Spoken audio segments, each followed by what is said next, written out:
Bismillahirrahmanirrahim. Assalamualaikum warahmatullahi wabarakatuh. Innal hamdalillah nahmaduhu wa nasta'inuhu wa nastaghfiruh wa na'udzu billahi min shururi anfusina wa sayyiati a'malina. May yahdihillahu fala mudilla lahu wa may yudlil fala hadiya lahu. Asyhadu an la ilaha illallah wa asyhadu anna Muhammadan abduhu wa rasuluh. Allahumma shalli wa sallim wa barik ala nabiyyina Muhammad wa ala alihi wa sahbihi wa man tabi'ahum bi ihsan ila yaumil qiyamah. Hadirin jamaah salat Isya dan tarawih yang insyaallah dirahmati Allah. Alhamdulillah kita dipertemukan kembali di malam hari ini, malam yang ke-16 ya. Setelah kemarin kita malam ke-15, hari ini hari ke-15, kita malam ke-16 ya. Waktu pertengahan tidak terasa ya. Kita baru kemarin mulai puasa, sekarang sudah tiba-tiba sudah separuh perjalanan kita ya. Bentar lagi Ramadan akan meninggalkan kita. Ini ya, marilah kita berdoa semoga kita tetap mendapatkan barokahnya bulan Ramadan. Sholawat serta salam semoga tetap terlimpah pada junjungan kita Nabi Muhammad SAW, keluarganya, sahabatnya, dan kita semua umatnya ila yaumil qiyamah. Amin ya rabbal alamin. Malam ini kita merenungkan satu tema yang sangat penting bagi kita, yaitu tentang refleksi amal soleh seorang muslim. Jadi kita itu berpikirnya bukan sekedar berapa banyak kita itu beramal, tetapi apakah amal kita itu diterima oleh Allah Subhanahu wa Ta'ala. Jadi yang pertama itu, amal itu bukan tentang kuantitas, tetapi kualitas dan penerimaannya. Jadi ini ya, saya mengambil suatu dalil atau suatu firman Allah yang perlu kita renungkan, yaitu di dalam surah Al-Baqarah ayat 127 128 ya. A'udzubillahi minasyaitonirrajim. Wa id qala Ibrahim rabbi ja'al hadha baladan amina warzuq ahlahu minas samarati man amana minhum billahi wal yawmil akhir qala wa man kafara fa umattihi qalilan summa aqarruhu ila adabin nar wa bi'sal masyir. Ingatlah ketika, ini ayat 126 nih, ketika Ibrahim itu berdoa, ya Tuhanku, jadikanlah negeri Mekah ini negeri yang aman. Berilah rezeki berupa buah-buahan, hasil tanaman, tumbuhan yang bisa dimakan penduduknya, yaitu orang yang beriman di antara mereka kepada Allah dan hari akhir. Dialah Allah yang berfirman, siapa yang kufur akan aku beri kesenangan sementara aku paksa dia ke dalam azab neraka, itulah seburuk-buruk tempat kembali. Kemudian di ayat 127-nya, wa id yarfa'u Ibrahimul qawa'ida minal baiti wa Ismail Rabbana taqabbal minna innaka antas samiul alim. Kemudian ayat 128, Rabbana waj'alna muslimaini laka wa min dzurriyyatina ummatan muslimatan lak wa arina manasikana wa tub alaina innaka antat tawwabur rahim ya. Jadi bayangkan ini Nabi Ibrahim dan putranya Nabi Ismail, ini kan dua manusia terpilih ya, dua nabi besar ya, sedang bekerja membangun Ka'bah. Pondasi rumah yang pertama yang didirikan ya, untuk ibadah kepada Allah. Mereka mengangkat batu, kemudian menyusun pondasi, ya, berkeringat, berjuang fisik dan mental. Tapi apa setelah bangunannya jadi? Mereka lalu berdoa, Rabbana taqabbal minna. Ya, ya Tuhan kami terimalah amal-amal dari kami. Bukan berdoanya bukan ya Tuhan lihatlah betapa hebatnya kami, enggak begitu. Tapi Rabbana taqabbal minna, bukan ya Tuhan kami sudah menyelesaikan pekerjaan yang besar, tidak ya, tapi terimalah amal-amal kami. Ini pelajaran besar. Jadi amalnya itu kan besar sekali, membangun Ka'bah itu amalnya gede, tapi apa? Amal yang besar belum tentu diterima. Tapi amal yang kecil ini bisa jadi lebih mulia di sisi Allah jika dilandasi apa? Keikhlasan. Ya, jadi di dalam surah Al-Kahfi, jadi kan kalau sering baca surah Kahfi di bagian akhir ayat 110, ya kan bunyinya kan ini, faman kana yarju liqa'a rabbih wal ya'mal amalan sholihan wa la yusyrik bi ibadati rabbih ahada. Ini kan barang siapa faman yarju pengen ketemu liqa'a rabbih, ketemu mengharapkan pertemuan.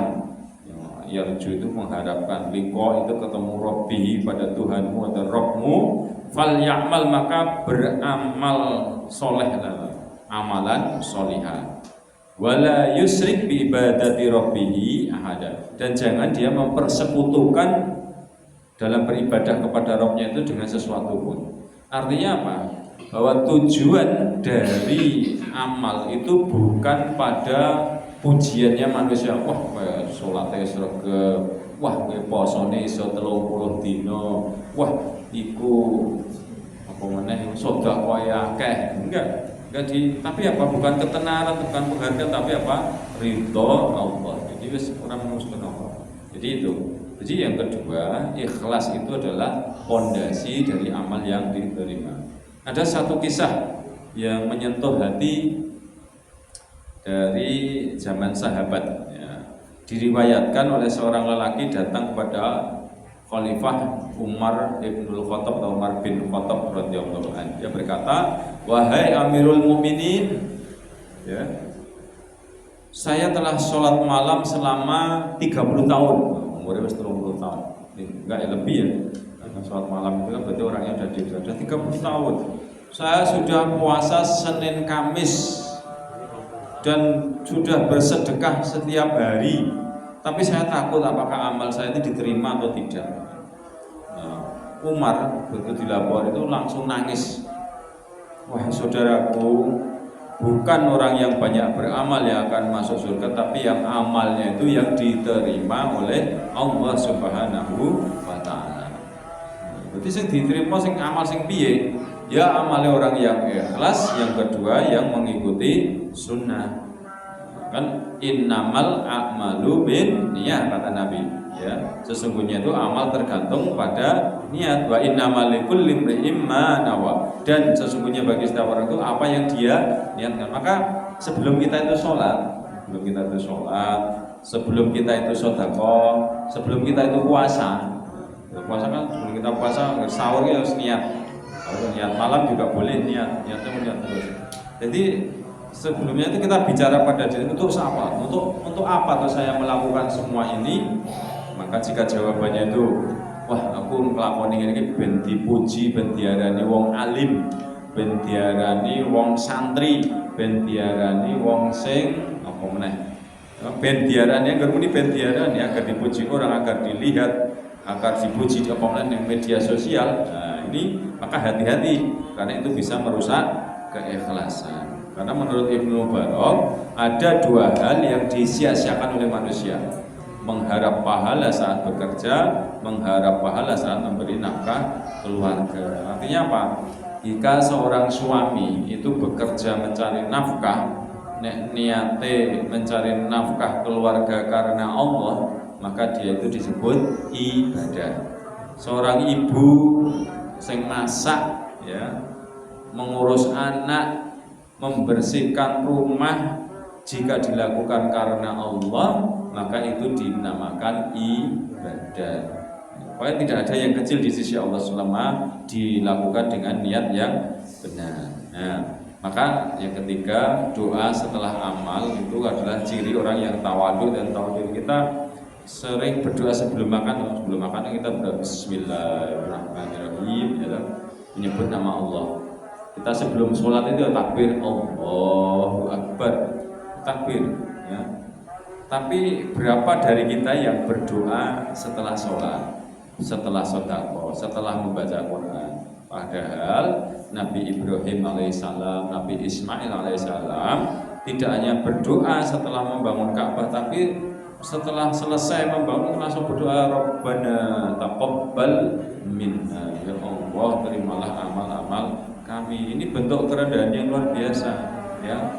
Mereka tahu Nabi Ibrahim itu berapa hebatnya usaha mereka, penerimaan amal sepenuhnya di tangan Allah, ya, Subhanahu wa ta'ala.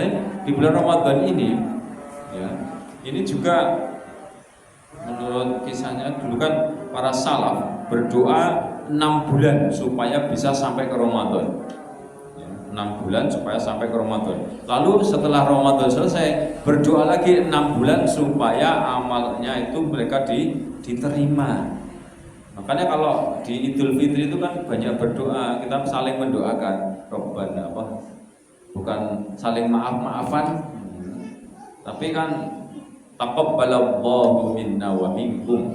Semoga Allah menerima amal-amal kita, gitu ya. Karena tidak merasa cukup dengan puasa nih, sholat tarawih, qiyamnya. Kalau kita itu sudah bercapek-capek, berlelah-lelah, tapi kalau niat kita itu tanpa ingin memuji Allah, maka semua itu bisa sia-sia. Maka saudara-saudara jemaah sekalian, jangan pernah kita itu merasa aman dari murka Allah, jangan pernah merasa cukup dengan amal kita. Jadilah kita itu selalu khawatir, berharap, ya Allah, aku beramal, aku takut amalku tidak kau terima, ampunilah aku, terimalah dari kami sebagaimana engkau terima amalnya Nabi Ibrahim dan Nabi Ismail. Ini Bapak-bapak Ibu yang dirahmati Allah, mari di kesempatan yang baik ini setiap amal kita mari kita jadikan bahwa setiap amal kita harus sesuai dengan Al-Quran dan Sunnah, ya. Artinya ibadah kita juga harus dibarengi dengan ilmu, ya. Kemudian juga setiap hari kita mengevaluasi amal-amal kita, ya. Niatnya perbaiki dalam hati sebelum beramal. Jadi mulai niatnya, ya Allah, saya melakukannya semata-mata karena Allah, itu karena Allah. Saat beramal kita fokus, khusyuk supaya jauh dari riya. Setelah beramal, ya, berdoa, ya Allah, Rabbana taqabbal minna innaka antas samiul alim wa tub alaina innaka antat tawwabur rahim. Setiap malam kita muhasabah singkat, ya, apa yang sudah saya lakukan hari ini, apakah saya itu ikhlas, apakah saya juga hari ini menyakiti orang lain atau tidak, apakah saya menyia-nyiakan waktu. Nah, ini semoga kita termasuk golongan orang yang diterima amalnya, amin ya rabbal alamin. Demikian yang bisa kami sampaikan, mohon maaf. Assalamualaikum warahmatullahi wabarakatuh. Mari kita lanjutkan dengan sholat witir.